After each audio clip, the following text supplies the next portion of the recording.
Rahmanir Rahim. Assalamu alaikum, brothers and sisters.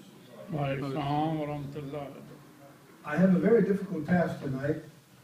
I only have a few minutes, and I'm supposed to inspire and motivate. This is a thankless job. This is a thankless job. In fact, I had prepared about 10 minutes already.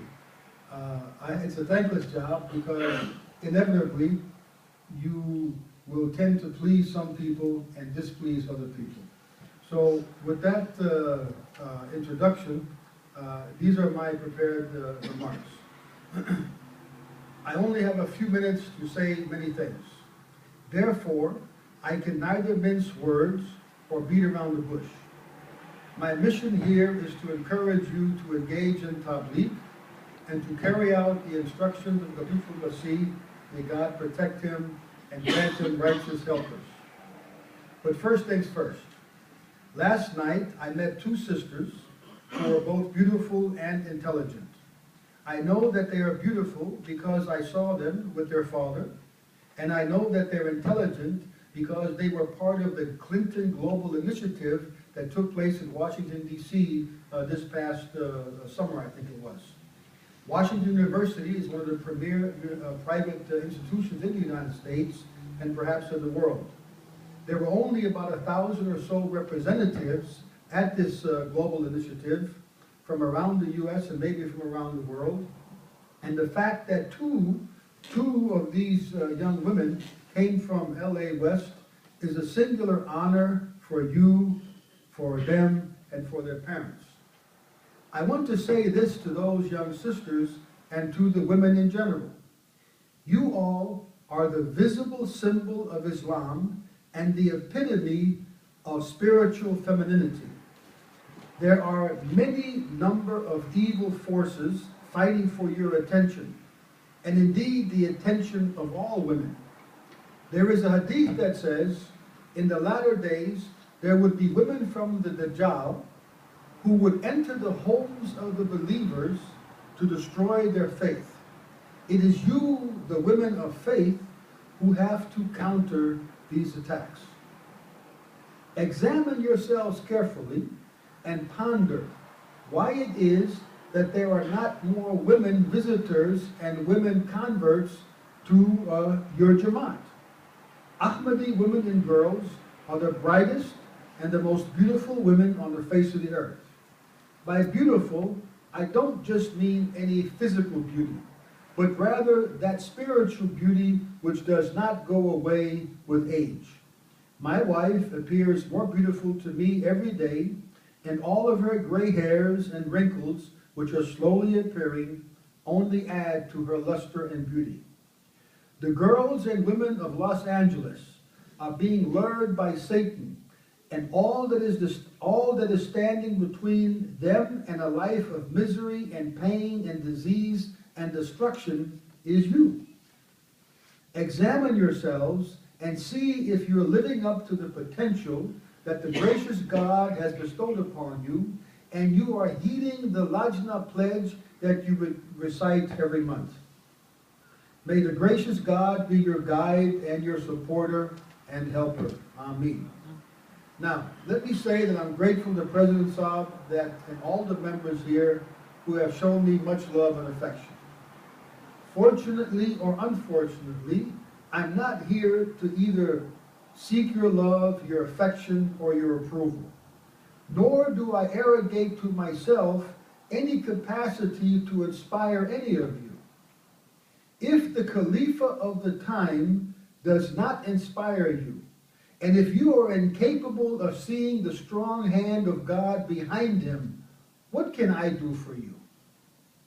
Just 40 years ago, the Khalifa of the time, may God exalt him, was not even able to get the mayor of some dinky little town in London to come and listen to one of the most important speeches of the 20th century. Yet, 40 years later, the Khalifa of the time, may Allah strengthen his hand and grant him righteous helpers, is almost universally recognized as the only example of Islamic leadership in the world. And he has almost as many loyal servants and followers as Saudi Arabia and Egypt combined. And there is no leader on the face of the earth with as many loyal supporters as Khalifa al-Masih. I say almost because there are still a few countries in the world where Ahmadiyya has not yet made sufficient inroads. The Khalifa is warning, this Khalifa is warning the world of a horrendous destruction. That if they do not pay heed and act in accordance with justice and turn away from the worship of a man and other idols. He has advised you to take precautions, store up water and food, etc. Most of you have been heedless and have not done so. I will now add my own personal opinion to that advice of the Khalifa and suggest that some of you get together with close friends or family and buy yourself a small plot of land up in the hills or the mountains or the foothills, keep you some goats and some chickens, and make sure that you have plenty of 22 caliber ammunition for hunting. Obviously, you want to have lots of water and a system of catching and recycling the rainwater and the wastewater. Now, you might ask, what does that have to do with Tabligh? Allah says that He never punishes the people until He first sends them a warner. You, we, I, the Khalifa, all of us are agents of the warner. The warner, alayhi salam, has done his job. Now we have to do ours. But the reality is this, we're not doing it. The question is, why not? I have, by the grace of God, been able to travel throughout the United States and visit most of the Jamaats, and I always take my brothers aside privately, and I ask their opinion. I say, brother, tell me, what do you think is the problem? Why are we not doing Tabligh in this country? The answers that I get can be summarized thus. My Pakistani brothers, almost to a man, say that it's fear. Different kind of fears. Fears of culture, fears of language, fears of disturbing the tranquility of what they have established for themselves. But the bottom line is, there is a fear. The Africans and the African American brothers almost unanimously say lack of faith. Some brothers are very disturbed when they hear this. But I concur with those who say it is a lack of faith, because we know from the history of Islam and the history of the world that faith always triumphs over fear. We are destined to be persecuted. When I first undertook the journey into Ahmadiyyat, I wanted to see the Khalifa of the time, and so I hitchhiked to Pakistan. When the missionary accompanied me to the Autobahn, before I started my journey, he told me, he said, brother, when you get to Lahore, don't buy a ticket to Rabwa, tell them you want to go to Sargodha. I said, why? I was a brand new convert. I said, why? He said, well, you know, this was 1974. Well, actually, it was January 1975.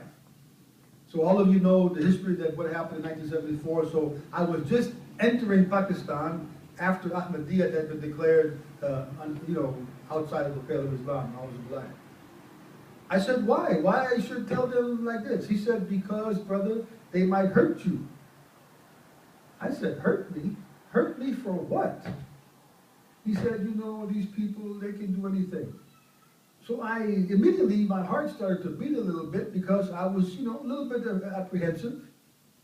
But then I relaxed because I knew if this man, Mirza Ghulam Ahmad of Qadian, was in fact a prophet from God, they must try to persecute his followers. This is the way. And so I set off on my journey, and by the grace of Allah, here I am today, and I saw the Khalifa, and that forever altered and changed my life. Now all of you are going to die someday. Whether you die from cancer, whether you die from old age, a traffic accident, or martyrdom. Everybody will leave this world one way or the other. You can't leave it alive, so there is no reason for any one of us to fear.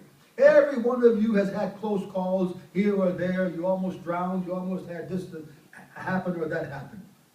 So there's no reason to fear. Today we walk through the neighborhoods. You know, many times in the beginning, Ahmadis were worried, oh, what the people will do, what they will say. The people are very nice. They're very courteous. 90% of them. A few will say, okay, thank you, we're not interested. But so what? Overcome your fears. If you're going to do tabligh, you cannot be a soldier in the cause of Islam if you cannot conquer your fear. I don't say don't have fear. Conquer your fear. By the grace of God, Brother Jalaluddin Saab and has a small cadre of brothers. Oops, I think I went ahead of myself.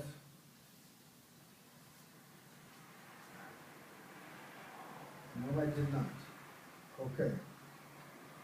So, by the grace of God, Brother Jalaluddin Saab has a small cadre of brothers who are fearless, and he can count on them.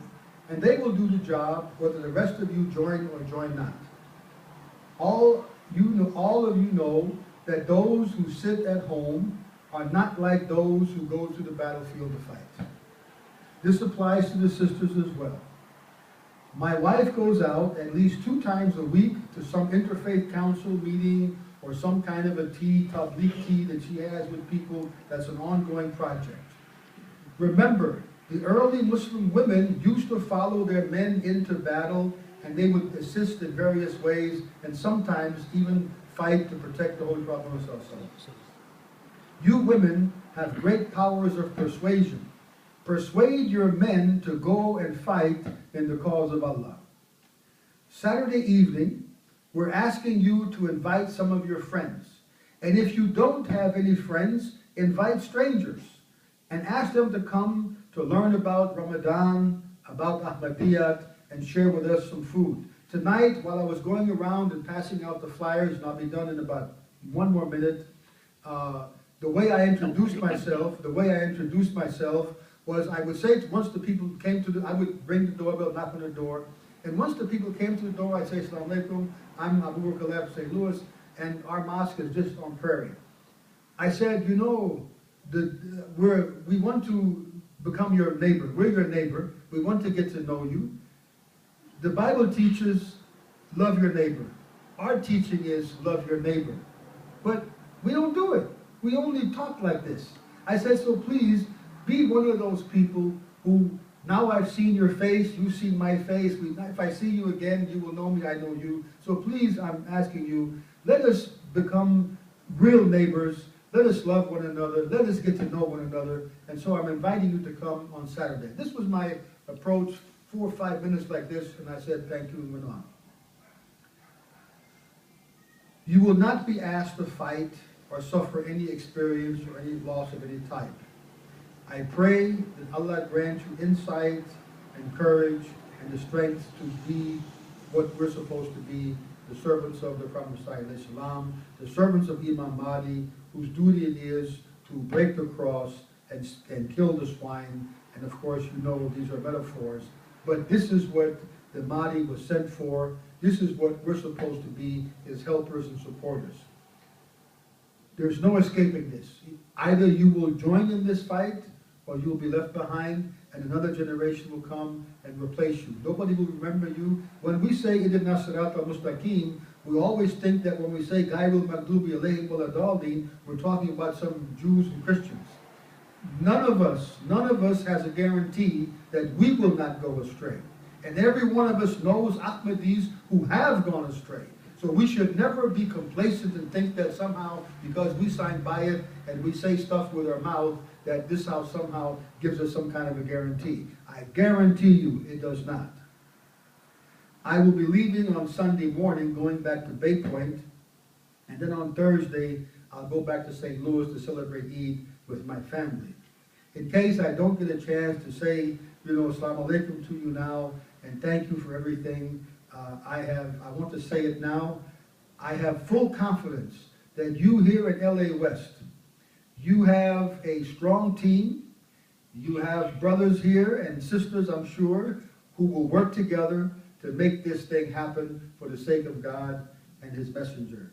May Allah have mercy upon all of us and accept our humble efforts. Assalamu alaikum.